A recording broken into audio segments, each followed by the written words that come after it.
안녕하십니까. 부동산 읽어주는 남자 부통령입니다. 오늘은 울산에 있는 번영로 센트리지 이곳에 대해서 알아보도록 하겠습니다. 아무래도 2625세대이기 때문에 힐스테이트, 노텍캐슬 그리고 이런 식으로 해서 지어지는 것 같습니다.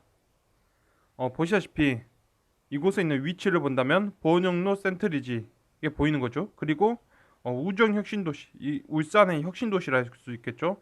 그런 식과 그리고 울산 그리고 그곳에 이제 지어지는 거죠. 대규모로 이제 지어지는 아파트다. 대단지로 지어지는 아파트다라고 보이는 거죠. 그래서 현재 울산광역시 중구에 나와 있는 분양가를 본다면 전용 면적이 25평이죠. 우리가 공급 면적은 34평 그런 아파트 근데 우리가 보는 이제 전용 면적으로는 25평이야. 이렇게 볼 수 있겠죠. 그래서 그 가격이 5억 5천에서 5억 4천, 5억 5천에서 5억 4천 정도 하는 거죠. 그래서 이렇게 본다면 5억 5천 7백, 5억 4천 4백 이런 식으로 있다. 그러면 5억 4천 4백은 2020년도에 6점이죠, 6점. 그러면 광역시에 있을 수 있는 점수죠.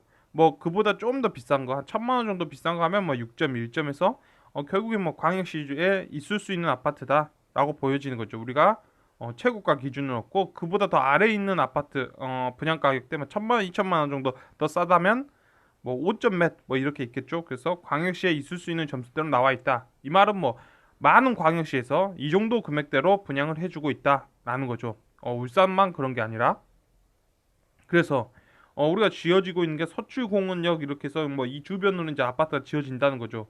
그러면 그렇게 보면 물산고등학교라든지 성신고등학교 이런 식으로 있는 거죠. 우리가 보고 있는 게 보다시피 학교가 굉장히 많이 옆에 있는 게 보이는 거죠. 울산고등학교 성신 초등학교도 짓겠다 또 이런 얘기도 있는 것 같은데 아무튼 위치가 이곳이라는 거예요. 그래서 우리가 보는 게 2015년에 이제 준공됐다. 한 2016년도부터 입주했겠죠. 이 아파트가 이제 보령로 효선 센트럴인 플레이스 이 아파트도 있고 그 위에는 복선 아이파크도 있죠. 그럼 대략적으로 이 지역들이 다 이렇게 공유하고 있는 지역이 되지 않겠습니까? 그래서 이것을 본다면 보령로 효성 센트럴 이 아파트를 보자면 2015년이죠. 2015년에 4층, 2016년에 7층 이런 식으로 해서 3억 3,600, 3억 4천 정도 했다는 게 보이는 거죠. 그 당시에. 그러면 2015년에 3억 3,600은 5.7이었죠. 5.7이라면 현재는 이 정도 금액대에 들어갈 수 있는 거죠. 가격대가. 그리고 이 금액대로 들어갈 수 있다 한다면 우리가 보고 있는 게 이제 이곳이죠. 이게 2020년도에 이 가격, 요 가격들은 이렇게 들어간 게 한 건 보이는 거고 나머지 가격들은 그보다 아래에 있는 거죠. 그러면 이분들은 광역시 금액대 안에서니까 우리가 6점 이하에선 광역시 금액이니까 광역시 아래 적정가 아래보다 샀다 이런 거 잘 사신 거죠. 2019년도에 3억 8천에 들어오신 분도 잘 산 거고 그래서 이런 분들은 잘 사셨다라고 볼 수 있겠죠. 2015년도에 이제 준공됐고 2016년도부터 거의 들어가 산 것처럼 보이는 그곳에서 잘 사신 거죠. 잘 사신 거다. 잘 사신 거다. 왜냐면 이건 울산의 이야기가 아니라 이 정도의 연식에 있는 광역시 아파트는 비슷하기 때문에 이 정도 금액대가 비슷하기 때문에 잘 사신 거다라고 볼 수 있겠죠. 그리고 이제 복산 아이파크 그러면 이 위치에 있는 거죠. 복산 아이파크 그러면 이런 식과 이런 식으로 굉장히 가까이 있죠. 그래서 이건 2017년도죠. 2017년도 그러면 사람들이 2017년도부터 2018년도까지 이제 입주해서 살았다 그러면 대략적으로 한 2년, 3년 정도 된 아파트를 보자면 마찬가지 2017년도에 3억 4천, 그리고 3억 5천 이런 식으로 했던 아파트죠. 2017, 18년도. 그 다음에 이런 게 가격대가 올라오면서 지금은 3억 4천, 3억 8천도, 3억 7천도 있고 이런 식으로 있다는 거죠. 그러면 이런 식으로 들어가 있다는 게 보이는 거죠. 그럼 이런 분들도 작년에 이런 식으로 들어오셨던 분들, 3억 8천 들어오셨던 분들도 잘 들어온 거죠. 이건 그래서 제 채널을 본다면 울산 지역 같은 경우는 매수를 하셔라. 2019년도에 한 제가 한 8월 9월 달부터는 이곳은 이제 매수하셔도 된다라고 했던 게 이런 의미 같은 거죠. 울산 같은 경우는 이제 들어가셔도 된다라는 거예요.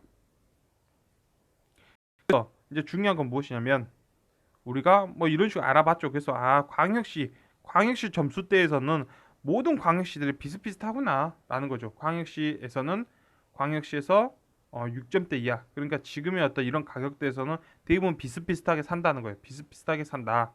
근데 이제 중요한 건 뭐냐? 대한민국의 경제 환경 자체죠. 대한민국의 경제 환경이 그럼 어떠냐? 지금의 부동산 가격을 더 폭발적으로 이끌어 갈 수 있냐 없냐를 놓고 봤을 때 지금은 우리가 자산 가치가 2배 이상이었던 이 지점들은 어떤 부동산 가격을 급하게 키울 수 있었다면 지금은 이제 현실적으로 어려운 단계로 들어간다는 거죠. 97년도, 08년도, 2020년도 이 자산 가치도 화폐 가치가 2배 이하로 내려왔다.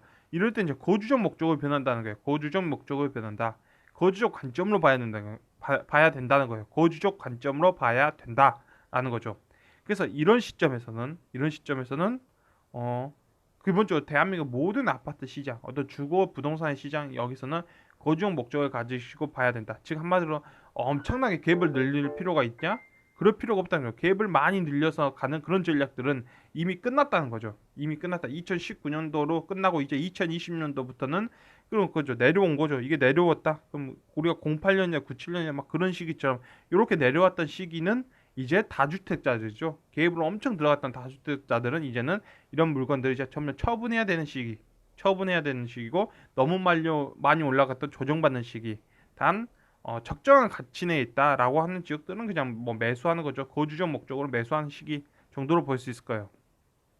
여기서 좀 다행히 좀 약간의 어떤 좋은 점 같은 것들을 말한다면 울산의 경우 어떤 우리가 경남이나 이런 것들 경우에 말한다면 대한민국 경제가 굉장히 한번 꺾이는 거죠. 한번 꺾인다. 우리가 08년도 그때처럼 한번 꺾이는 거죠. 한번 꺾이고 굉장히 그 기간 동안 어떤 부동산 가격이 올라가기 힘든 그 기간 동안 대신 대한민국 기업들이 다시 대한민국의 경제를 다시 발전시켜야 되는 그런 기간들이 있겠죠. 대한민국이 다시 수출 기업들 수출 많이 해야 되고 대한민국의 부가가치를 끌어올려야 되는 그런 시기죠. 뭐 울산 같은 경우에는 수소 경제한다는 거죠. 수소 경제 하겠다. 뭐 그런 말들이 나오는 거잖아요. 수소 경제 하겠다라는 그런 말들이 나오고 왜냐면 기본적으로 산업 도시들이죠. 그러니까 울산뿐만 아니라 우리가 어떤 지방들은 흔히들 산업 도시 즉 대한민국의 어떤 수출 기업들의 어떤 제품을 만드는 그런 도시들 있죠. 그런 도시들은 경제가 다시 그런 거죠. 이 아랫바닥에서 경제가 다시 치고 올라갈 때 그런 거죠. 부가가치가 다시 늘어나는 그 시기에 그런 지역들의 어떤 부동산 가격의 상승 그런 곳들의 어떤 지대 가격의 상승, 그런 시절에 사람들이 그곳에 모이는 그런 현상들은 존재하고 있었다라는 거예요.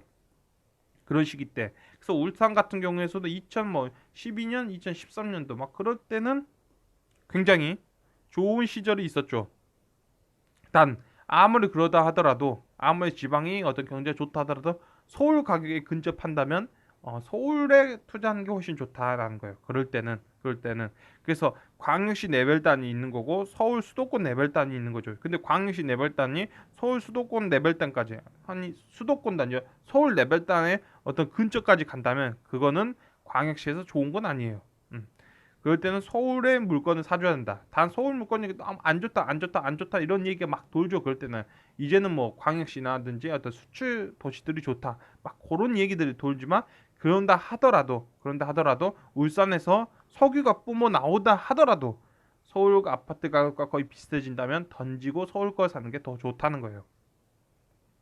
아무튼 뭐 이런저런 얘기를 했지만 울산의 어떤 중심이다 뭐 이런 식으로 해서 우정 혁신 도시 있고 뭐 그 주변에 어떤 중구에 지어진 아파트라는 거죠. 뭐 2,000세대 넘게 지어진 아파트고 그 주변에 뭐 학교 있고 뭐 일자리도 뭐 이런 식으로 다 있는 거죠.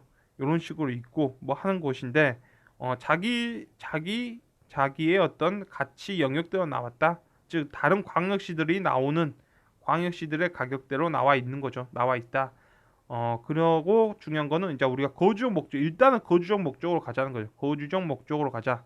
그 다음에 어떤 대한민국의 수출 기업들, 즉 제조업 단에서 수출 기업들의 어떤 그런 거죠. 성과가 나오면 당연히 뭐 이런 도시들은 좋다는 거죠. 우리가 어떤 수도권 도시만 좋은 게 아니라 지방의 산업 도시도 좋다. 단 그렇게 좋다 하더라도 서울의 가격에 거의 근접해진다면 서울 거 사는 게 맞다는 거예요. 그럴 땐 서울 걸 사는 게 맞다라는 걸로 오늘 영상을 마치도록 하겠습니다.